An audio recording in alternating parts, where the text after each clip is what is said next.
নমস্কার বন্ধুরা, আমি সুমি। আজ আমি আপনাদের সাথে আমার জীবনের এমন এক গোপন অধ্যায় শেয়ার করতে যাচ্ছি যা আমি এর আগে কখনো কারো সাথে বলিনি। গল্পটা শুনলে হয়তো আপনারা আমাকে ঘৃণা করবেন, আবার কেউ কেউ হয়তো আমার একাকিত্বটা অনুভব করতে পারবেন। একজন বিবাহিত নারী হয়েও পরিস্থিতির শিকার হয়ে কিভাবে আমি আমার দেবরের সাথে এক ভুল সম্পর্কে জড়িয়ে পড়লাম, এটা তারই স্বীকারোক্তি। আমার এই সত্য ঘটনাটি শোনার আগে প্লিজ আমাদের চ্যানেলটি সাবস্ক্রাইব করে বেল আইকনটি বাজিয়ে দিন, যাতে পরবর্তী পর্বগুলো আপনারা মিস না করেন। চলুন শুরু করা যাক আমার জীবনের সেই ঝড়ো দিনগুলোর গল্প। আমার বিয়ে হয়েছে প্রায় 5 বছর। স্বামী রাশেদ মানুষ হিসাবে ভীষণ ভালো।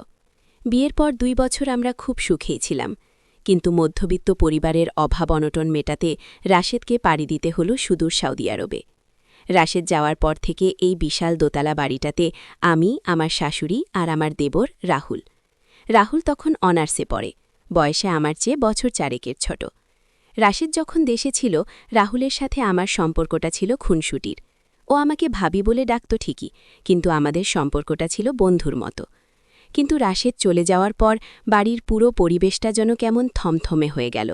শাশুড়ি মা নিজের বাতের ব্যথা আর পুজো আচ্চা নিয়ে নিজের ঘরেই পড়ে থাকতেন, আর আমার সারাটা দিন কাটত রান্নাঘর আর নিজের শূন্য বেডরুমের 4 দেয়ালের মাঝে।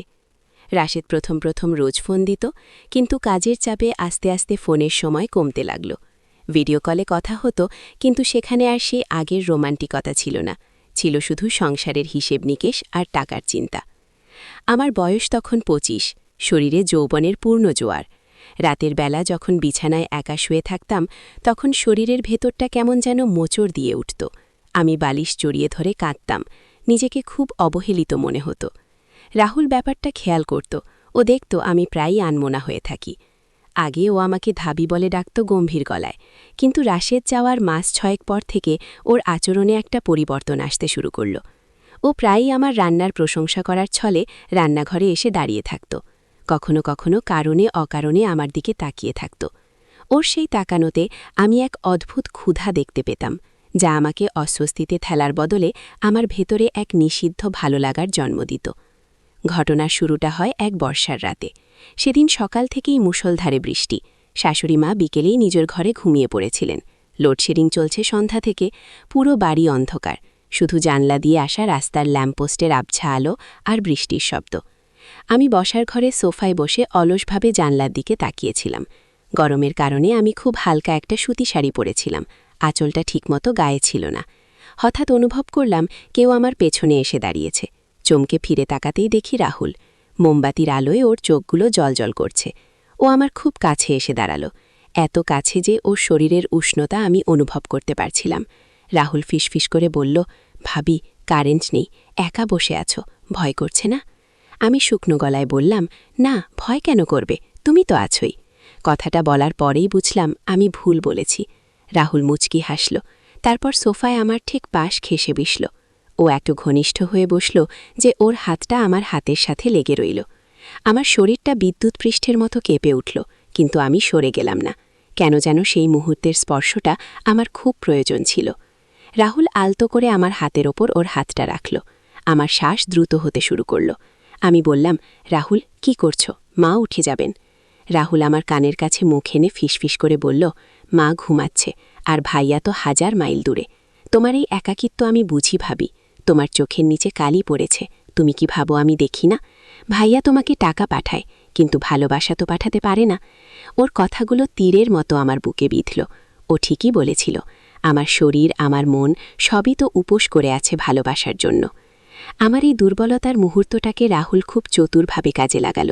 ও ধীরে ধীরে আমার হাতের আঙুলগুলোর ফাঁকে নিজের আঙুলগুলো ঠুকিয়ে দিল। তারপর বলল, আমি তোমাকে খুব পছন্দ করি ভাবি। ভাইয়া চলে যাওয়ার পর থেকে তোমাকে এভাবে দেখে আমার খুব কষ্ট হয়। তুমি কি আমাকে একটুও পছন্দ করো না? আমি কোনো উত্তর দিতে পারলাম না, আমার গলা শুকিয়ে আসছিল। রাহুল সাহস পেয়ে আমার কাঁধের উপর দিয়ে হাত বাড়িয়ে আমাকে নিজের দিকে টান দিল। আমি বাধা দিতে পারলাম না, যেন অবশ হয়ে গেছি। ওর শরীরের পুরুষালী ঘ্রাণ আমার নাকে আসতেই আমার মাথাটা ঘুরে গেল। রাহুল আমার মুখের দিকে তাকিয়ে বলল, তুমি আজ খুব সুন্দর লাগছে ভাবি, এই বৃষ্টির রাতে তোমাকে একা থাকতে দেব না আমি। কথাটা বলেই ও আমার ঘাড়ের কাছে মুখ নিয়ে গেল। ওর গরম নিঃশ্বাসে আমার সারা শরীরে কাঁটা দিয়ে উঠল। আমি নিজের ওপর নিয়ন্ত্রণ হারিয়ে ফেললাম। আমি ওর পিঠে হাত রাখলাম। এটাই ছিল আমার সম্মতির ইশারা। রাহুল আমাকে সোফার ওপরই চেপে ধরল। ওর হাতের স্পর্শে আমার শরীরের প্রতিটি ভাঁজ যেন নতুন করে জেগে উঠতে লাগল। সে রাতে আমরা আর দেবর ভাবেছিলাম না, আমরা হয়ে গিয়েছিলাম তৃষ্ণার্ত দুটি মানুষ।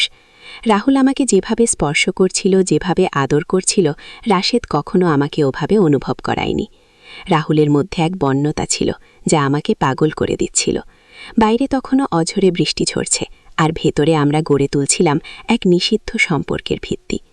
পরদিন সকালে ঘুম ভাঙতেই আমার বুকটা ধক করে উঠল। কি করলাম আমি?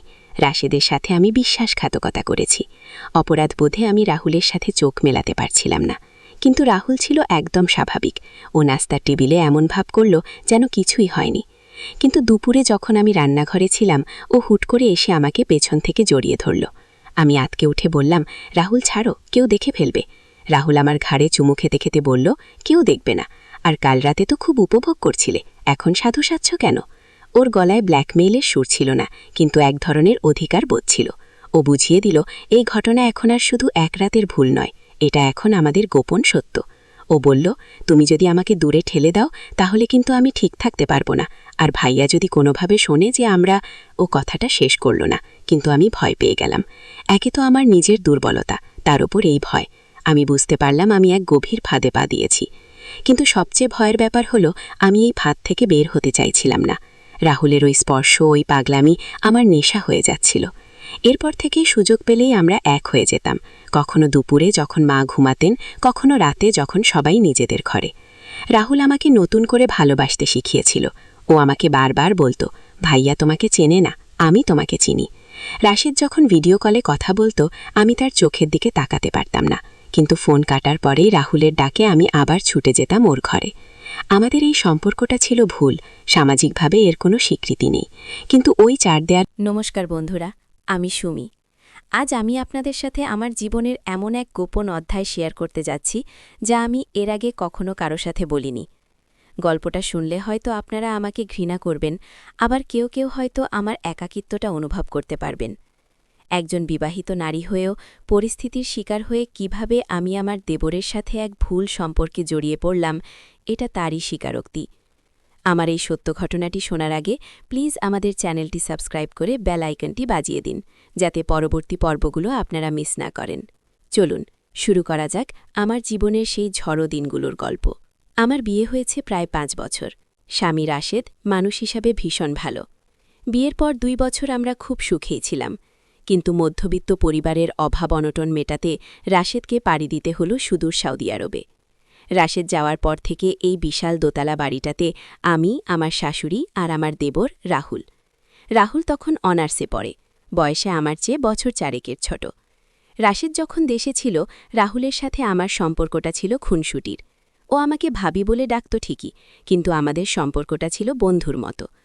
কিন্তু রাশেদ চলে যাওয়ার পর বাড়ির পুরো পরিবেশটা যেন কেমন থমথমে হয়ে গেল। শাশুড়ি মা নিজের বাতের ব্যথা আর পুজো আচ্চা নিয়ে নিজের ঘরেই পড়ে থাকতেন, আর আমার সারাটা দিন কাটত রান্নাঘর আর নিজের শূন্য বেডরুমের 4 দেয়ালের মাঝে। রাশেদ প্রথম রোজ ফোন দিত, কিন্তু কাজের চাপে আস্তে আস্তে ফোনের সময় কমতে লাগল। ভিডিও কলে কথা হতো, কিন্তু সেখানে আর সেই আগের রোমান্টিকতা ছিল না, ছিল শুধু সংসারের হিসেব নিকেশ আর টাকার চিন্তা। আমার বয়স তখন 25, শরীরে যৌবনের পূর্ণ জোয়ার। রাতের বেলা যখন বিছানায় একা শুয়ে থাকতাম, তখন শরীরের ভেতরটা কেমন যেন মোচড় দিয়ে উঠত। আমি বালিশ জড়িয়ে ধরে কাঁদতাম, নিজেকে খুব অবহেলিত মনে হতো। রাহুল ব্যাপারটা খেয়াল করত, ও দেখত আমি প্রায়ই আনমনা হয়ে থাকি। আগে ও আমাকে ধাবি বলে ডাকত গম্ভীর গলায়, কিন্তু রাশেদ যাওয়ার মাস 6 পর থেকে ওর আচরণে একটা পরিবর্তন আসতে শুরু করল। ও প্রায়ই আমার রান্নার প্রশংসা করার ছলে রান্নাঘরে এসে দাঁড়িয়ে থাকত, কখনো কখনো কারণে অকারণে আমার দিকে তাকিয়ে থাকত। ওর সেই তাকানোতে আমি এক অদ্ভুত ক্ষুধা দেখতে পেতাম, যা আমাকে অস্বস্তিতে ঠেলার বদলে আমার ভেতরে এক নিষিদ্ধ ভালো লাগার জন্ম দিত। ঘটনার শুরুটা হয় এক বর্ষার রাতে। সেদিন সকাল থেকেই মুষলধারে বৃষ্টি। শাশুড়ি মা বিকেলেই নিজের ঘরে ঘুমিয়ে পড়েছিলেন। লোডশেডিং চলছে সন্ধ্যা থেকে, পুরো বাড়ি অন্ধকার, শুধু জানলা দিয়ে আসা রাস্তার ল্যাম্পপোস্টের আবছা আলো আর বৃষ্টির শব্দ। আমি বসার ঘরে সোফায় বসে অলসভাবে জানলার দিকে তাকিয়েছিলাম। গরমের কারণে আমি খুব হালকা একটা সুতি শাড়ি পরেছিলাম, আঁচলটা ঠিকমতো গায়ে ছিল না। হঠাৎ অনুভব করলাম কেউ আমার পেছনে এসে দাঁড়িয়েছে। চমকে ফিরে তাকাতেই দেখি রাহুল। মোমবাতির আলোয় ওর চোখগুলো জ্বলজ্বল করছে। ও আমার খুব কাছে এসে দাঁড়ালো, এত কাছে যে ওর শরীরের উষ্ণতা আমি অনুভব করতে পারছিলাম। রাহুল ফিসফিস করে বলল, ভাবি, কারেন্ট নেই, একা বসে আছো, ভয় করছে না? আমি শুকনো গলায় বললাম, না, ভয় কেন করবে, তুমি তো আছোই।